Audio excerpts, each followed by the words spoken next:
Jump Festa 2024 पर video आ गया जहां पर कोई इतनी मेजर एंड शॉकिंग अपडेट्स आई हैं, यकीन मानो तुम लोग खुश हो जाओगे ये सब सुनकर। वैसे कुछ न्यूज ऐसी भी है जो तुम्हें थोड़ी अजीब लगेगी, but overall it's gonna be so much amazing कि तुम्हें गूज़ बम्स आना शुरू हो जाएंगे। तो वेलकम जोनीस, आज की वीडियो में हम जंप फेस्टा जो कि एनिमे कम्युनिटी में एक काफी बड़ा एंड मेजर इवेंट होता है, उसमें आने वाली सारी अपडेट्स के बारे में बात करने वाले हैं। आल्सो हम शोनेन जंप से भी रिलेटेड न्यूज को कवर करेंगे। तो अब without wasting any more time let's start the video.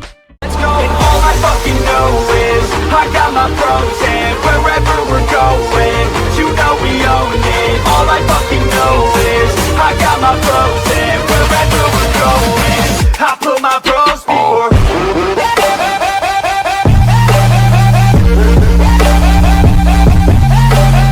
First of all हम बात करते हैं एक न्यू एनिमे जिसका नाम है ब्लू ब्लॉक्स और इसका जंप फेस्टा में फर्स्ट ट्रेलर भी रिलीज हो गया है। इसका एनिमे असल में अनाउंस नवंबर में हुआ था और ये एक रोमांस स्पोर्ट्स एनिमे है जहाँ पर हमारा मेन कैरेक्टर एक लड़का होता है जो बॉयज बैडमिंटन टीम का हिस्सा होता है जिसका नाम टाकी होता है और वो एक चिनत्सु नाम की लड़की को एडमायर करता है जो इसकी सीनियर और गर्ल्स बास्केटबॉल टीम की मेंबर होती है। एंड एक दिन हमारा मेन कैरेक्टर हिम्मत करके उस लड़की से बात करता है। अब इसके आगे क्या होता है ये तो तुम्हें एनिमे आने के बाद पता चलेगा। हैक्यू फाइनल मूवी के पार्ट 1 का नाम रिवील हो चुका है जो कि है decisive battle at the garbage dump, जिसके साथ जंप फेस्टा में इसका एक न्यू ट्रेलर भी रिलीज हुआ है और मूवी की रिलीज डेट भी रिवील कर दी है जो कि मूवी फरवरी 16, 2024 को जापान में रिलीज होगी। इसकी ग्लोबल रिलीज डेट तो अभी रिवील नहीं की गई, बट हम इसका मार्च तक ग्लोबली रिलीज होना एक्सपेक्ट कर सकते हैं। डीमन स्लेयर की तरफ से जंप फेस्टा में कोई मेजर अपडेट नहीं आई क्योंकि इसकी already he movie and 4th season या फिर हम कह सकते हैं हाशा ट्रेनिंग आर्क से रिलेटेड न्यूज पहले ही आ चुकी थी। इसलिए इस साल ये ब्लू स्टेज लाइनअप का पार्ट था जहां जिन लोगों ने हाशा ट्रेनिंग आर्क 2 की स्क्रीनिंग को अटेंड किया उन लोगों को special booklets with information about the Hashiras including staff ranks, cast and बाकी सब चीजें दी जाएंगी। विच वॉच के फैंस के लिए इस साल भी कोई मेजर न्यूज नहीं है और सीरीज के ऑथर का एक लेटर जंप फेस्टा में आया है जहां मिकाको कोमत्सु ने इसे पढ़ के सब फैंस को बताया कि विच वॉच के ऑथर काउंसिल को ये मैसेज है कि series still has a long way to go. Dan Da Dan anime की रिलीज डेट जंप फेस्टा में रिवील कर दी है जो कि अक्टूबर 2024 है और इसके साथ इसके ट्रेलर की लॉन्ग वर्जन वीडियो भी रिवील कर दी है जहां इसकी मेन कास्ट को भी रिवील कर दिया है। ये एक romance fantasy shonen sci-fi and horror anime है जहां हमारे मेन कैरेक्टर एक लड़का और लड़की होते हैं और लड़का लड़की को कहता है कि एलियंस एग्जिस्ट करते हैं, गोस्ट एग्जिस्ट नहीं करते, जहां दूसरी तरफ लड़की इसका टोटल अपोजिट कहती है कि गोस्ट एग्जिस्ट करते हैं और एलियंस एग्जिस्ट नहीं करते हैं। एंड इसी चक्कर में एक दूसरे को रॉन्ग प्रूव करने के लिए लड़का चला जाता है एक हॉन्टेड टनल में और लड़की चली जाती है एक यूएफओ हॉटस्पॉट वाली जगह पर। अब इसके आगे इन दोनों के साथ क्या होता है ये तो एनिमे आने के बाद पता चलेगा, बट इंटरनेट पे फैंस इसको सेकंड चेंसा मैन भी कह रहे हैं क्योंकि इसमें बहुत ज्यादा ब्रूटैलिटी है मे बी, बट जो भी जंप फेस्टा में इसके बारे में फिलहाल इतना ही बताया गया है। रेड कैट रामेन नाम से भी एक एनिमे जंप फेस्टा में अनाउंस हुआ है जहां इसका फर्स्ट ट्रेलर भी रिवील कर दिया गया है और इस एनिमे का मेन कैरेक्टर एक कैट होने वाली है जिसका नाम बुजो है और इसे आवाज देने वाले हैं केंजिरो सुडा। एनिमे जुलाई 2024 में प्रीमियर होगा जहां इस एनिमे में एक लड़की जिसका नाम तमाको है वो एक दिन एक रामेन शॉप में इंटरव्यू देने जाती है जिसे सिर्फ कैट्स चला रही होती है और टमाको एक्चुअली में एक डॉग लविंग पर्सन होती है, बट किसी तरह उसकी वहाँ पर जॉब लग जाती है लेकिन instead of serving the ramen टमाको एक कैट टेकर बन जाती है। अब ये कैसे हुआ और एनिमे में आगे क्या होने वाला है ये सब तो हमें एनिमे आने के बाद ही पता चलेगा। जुजुत्सु काइसेन से रिलेटेड इस साल जंप फेस्टा में काफी कुछ रिवील किया गया है जहां फर्स्ट में गोजो सातो एंड र्यूमेन सुकुना के वॉइस एक्टर ने गोजो और सुकुना की फाइट की लाइव रीडिंग की जहां उसकी एक मांगा एडिट भी प्ले हो रही थी और शिबुया आर्क के ऊपर बात भी हुई जहां जुजुत्सु काइसेन वालों ने अनाउंस किया कि Shibuya jujutsu Kaisen exhibition host करेगा समर 2024 में एंड मांगा के वॉल्यूम 25 का कवर भी रिवील हो चुका है। मगर इन सब के एंड में जुजुत्सु काइसेन के ऑथर गेगे आकुतोमी ने एक मैसेज भेजा ये कहते हुए कि that we are reaching the climax of the manga and this is likely to be the last Jump Festa to take place while Jujutsu Kaisen is being serialized। अब ये सुनने के बाद तुम में से ज्यादातर फैंस को लग रहा होगा कि 2024 के एंड होने से पहले Jujutsu Kaisen की मांगा एंड हो जाएगी, बट मुझे ऐसा नहीं लगता क्योंकि गेगे आकुतोमी ने हमसे लास्ट ईयर भी ऐसा कहा था, बट जैसे कि तुम्हें पता है कि वो सच नहीं हुआ, इसलिए मुझे गेगे आकुतोमी की बातों पर जरा सा भी यकीन नहीं है। एंड अगर तुम लोगों ने गौर किया तो यहाँ पे देखो गेगे ने कहा है कि while being serialized। अब इस चीज में बहुत फर्क है क्योंकि अगर गेगे ने मांगा को एंड करना था वो सीधी तरह बोलता है कि मांगा एंड हो जाएगी, सीरियलाइज क्यों बोल रहा है। इसलिए मुझे लगता है कि जुजुत्सु काइसेन की मांगा एक लंबे हेटस या फिर कुछ टाइम के लिए सीरियलाइज होना बंद हो जाएगी, जिस तरह और भी काफी सही मांगा होती है लाइक हंटर एक्स हंटर को ले लो या फिर ब्लीच के एनिमे को, बट ओवरऑल ये सब तो हमें 2024 में ही पता लगेगा। मार्शल मैजिक एंड मसल के सीजन 2 का न्यू ट्रेलर जंप फेस्टा में रिवील हुआ है और सीजन 2 जनवरी 6, 2024 में प्रीमियर होगा। और अगर तुम लोगों को हमारे इस एनिमे के हैरी पॉटर का नहीं पता तो जोनिस तुम्हें ये एनिमे देखना चाहिए, क्योंकि ये एनिमे काफी मस्त है और इसमें सब कुछ हैरी पॉटर की तरह ही है। बस हमारे मेन कैरेक्टर हैरी पॉटर नहीं बल्कि आस्टा एंड सेटामा की तरह है, जिसके पास आस्टा की तरह कोई मैजिक नहीं बट सेटामा की तरह अनइमेजिनेबल स्ट्रेंथ है। इसलिए ये एनिमे तो मस्ट वॉच है। साकामोटो डेज से रिलेटेड जंप फेस्टा में कोई मेजर अपडेट तो नहीं आई, बस इसके लेटेस्ट वॉल्यूम का कवर ही रिवील हुआ है। ब्लू एक्सॉर्सिस्ट के सीजन 3 का एक नया क्यू विजुअल एंड ट्रेलर भी रिवील किया गया है जंप फेस्टा में, जहां इसकी अपकमिंग गेम का भी एक ट्रेलर रिलीज हो चुका है। साथ साथ मांगा के न्यू वॉल्यूम का कवर भी रिवील हो चुका है और एनिमे जनवरी 6, 2024 को प्रीमियर होगा। अब एनिमे के बारे में कुछ और जानना चाहते हो तो एनिमे डीमन एंड एक्सोर्सिस्ट से रिलेटेड है। इसमें काफी अच्छा एक्शन एंड फाइट्स है, साथ साथ नो हैरम शिट, इसलिए एनिमे तो मस्ट वॉच है। 2.5 डायमेंशनल सेडक्शन का एनिमे भी अनाउंस हुआ है जंप फेस्टा में। अब तुम्हें इसको देख के ऐसा लग रहा होगा कि ये कोई टिपिकल रोमांस एनिमे है, बट इसे ओडा सान ने रिकमेंड किया है, क्योंकि इस एनिमे का मेन कैरेक्टर जिसका नाम ओकामारू होता है उसको रियल लाइफ गर्ल्स में कोई इंटरेस्ट नहीं होता है एंड उसको सिर्फ एनिमे गर्ल्स पसंद आती है, ठीक मेरी तरह। मगर एक दिन उसकी मुलाकात एक ऐसी लड़की से होती है जिसका पैशन कॉस्प्ले होता है और वो लड़की उसे उसका फोटोग्राफर बनने को कहती है। अब इसके आगे इनकी लव स्टोरी कैसे आगे बढ़ती है ये तो एनिमे आने के बाद ही पता चलेगा, बट दिस इज पीक, क्योंकि इसके मेन कैरेक्टर के साथ मैं 105% रिलेट कर सकता हूँ और इसको हमारे ओडा सान ने रिकमेंड किया है, so I am gonna watch this.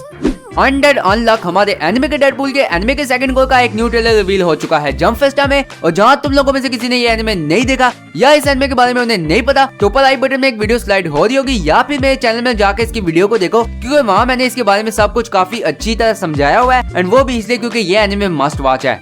Jump Festa में एक न्यू एनिमे अनाउंस हुआ है जिसका नाम इलूसिव सैमुराई है। इसका एक विजुअल एंड प्रमोशन वीडियो भी रिवील किया है। वेल एनिमे की स्टोरी टिपिकल ब्रेटेबल एंड रिवेंज के अराउंड रिवॉल्व करती है, जहां हमारा मेन कैरेक्टर किसी जगह का लॉर्ड होता है मगर उसका कोई अपना उसको धोखा देता है और उससे लॉर्ड वाली पोजीशन छीन लेता है एंड किसी न किसी तरह हमारा मेन कैरेक्टर अपने कुछ लॉयल फॉलोअर्स के साथ अपनी जान बचाकर भागता है और फिर इसके आगे वो ताकतवर बनेगा, बदला लेगा और अपनी पोजीशन वापस लेगा। टिपिकल सामुराई एनिमे वाली स्टोरी है। स्टूडियो क्लोवरवर्क्स इसको एनिमेट कर रहे हैं और एनिमे की रिलीज डेट अभी रिवील नहीं की गई। मिशन युजाकरा फैमिली के आने वाले एनिमे की मेन कास्ट ने जंप फेस्टा में एक परफॉर्मेंस स्टेज को अटेंड किया, जहां उन्होंने एनिमे के मेन कैरेक्टर्स को उनकी आवाज में इंट्रोड्यूस किया। एनिमे का फर्स्ट ट्रेलर भी रिलीज हो चुका है, जहां एनिमे एक spy shonen and romance genre का है और मैं इसकी मांगा पहले से ही रीड करता आ रहा हूँ, इसलिए ये एनिमे काफी मस्त होने वाला है। क्योंकि हमारा कैरेक्टर टायो आसानो एक नॉर्मल लड़का होता है अनटिल वो किसी वजह से एक स्पाई फैमिली का हिस्सा बन जाता है, जहां सब सिबलिंग्स इंटरनेशनल लेवल के स्पाई होते हैं और फिर किस तरह हमारा मेन कैरेक्टर टायो आसानो सबसे पावरफुल स्पाई बनता है, उसकी ये जर्नी देखने में तुम्हें बहुत मजा आने वाला है। एनिमे अप्रैल 2024 में प्रीमियर होगा, इसलिए इसको देखना जरूर। माय हीरो एकेडमिया से रिलेटेड इस साल जंप फेस्टा में काफी कुछ आया है, जहां एमएचए वालों से पहले से ही किसी गलती से सीजन 7 का ट्रेलर रिलीज हो गया था, बट बाद में उन लोगों ने इसे प्राइवेट कर दिया और जंप फेस्टा में उसी ट्रेलर को ऑफिशियली रिवील कर दिया है एंड ये भी रिवील किया है कि उसकी 4th मूवी भी समर 2024 में आने वाली है, जिसके साथ सीजन 7 मई 4, 2024 में प्रीमियर होगा। बट उससे पहले इसकी एक 4 एपिसोड स्पेशल मेमोराइज सीरीज अप्रैल 6 से अप्रैल 2024 तक ब्रॉडकास्ट होगी। वेल माय हीरो एकेडमिया के सीजन 7 एंड एक न्यू मूवी का सुनकर मैं तो काफी एक्साइटेड हूँ, क्योंकि मैं तो इसका फर्स्ट सीजन से ही फैन हूँ और बाकुगो मेरा one of the favourite character है। हमारे जिनटोकी का एनिमे वापस आने वाला है जिनतामा, जहां जंप फेस्टा में इसके बारे में बताया गया है कि ये एनिमे जिनतामा फ्रेंचाइज की एक स्पिन ऑफ के ऊपर बनने वाला है, जिसका नाम क्लास 3 टीचर जिनपाची। एनिमे की कोई एग्जैक्ट रिलीज डेट तो नहीं बताएगी, बट ये कहा गया कि एनिमे 2025 में प्रीमियर होगा, इसलिए हमें काफी लंबा वेट करना होगा। बट एज ए जिनतामा फैन मैं तो बस खुश हूँ कि जिनटोकी वापस आ रहा है। ब्लीच से रिलेटेड जंप फेस्टा में ये बताया गया है कि आफ्टर 2015 इसका दोबारा से एक म्यूजिकल अनाउंस हुआ है, जिसका नाम अरेंसर द बिगिनिंग है और ये 2024 में आएगा। इसी के साथ ब्लीच 1000 ईयर ब्लड वार आर्क के 3rd पार्ट का एक न्यू ट्रेलर भी रिलीज किया गया है और ये भी 2024 में एयर होगा। वेल ब्लीच तो एक गोटेड एनिमे है, इसलिए आगे मुझे कुछ कहने की जरूरत नहीं है। बोकुयाकू बैटरी एनिमे का एक न्यू की विजुअल और ट्रेलर रिलीज किया गया है जंप फेस्टा में, जहां इस एनिमे को एनिमेट कर रहा है मापा। वेट, क्या इसको मापा एनिमेट कर रहा है? यार ये मापा वाले एनिमेटर्स को कोई रेस्ट वगैरह नहीं देंगे। वेल एनिमे एक स्पोर्ट एनिमे होने वाला है, जहां हमारे main character genius baseball player होते हैं जो दोबारा से यूनिवर्सिटी में यूनाइट होते हैं और बेसबॉल खेलना शुरू कर देते हैं। लेकिन हमारे मेन कैरेक्टर्स में से एक कैरेक्टर जिसका नाम के कानामे होता है, वो अपनी मेमोरीज भूल जाता है, जिसके साथ उसकी बेसबॉल की भी नॉलेज चली जाती है। अब देखना है कि आगे कानामे बेसबॉल कैसे खेलता है, ये सब कुछ तो हमें एनिमे के आने के बाद पता चलेगा, जो कि एनिमे अप्रैल 2024 में एयर होगा। डॉक्टर स्टोन वालों ने जंप फेस्टा में कुछ खास तो रिवील नहीं किया, क्योंकि वेल उनकी मांगा कब की एंड हो चुकी है, इसलिए सिर्फ एक स्पेशल म्यूजिक वीडियो रिलीज की है for the new world anime.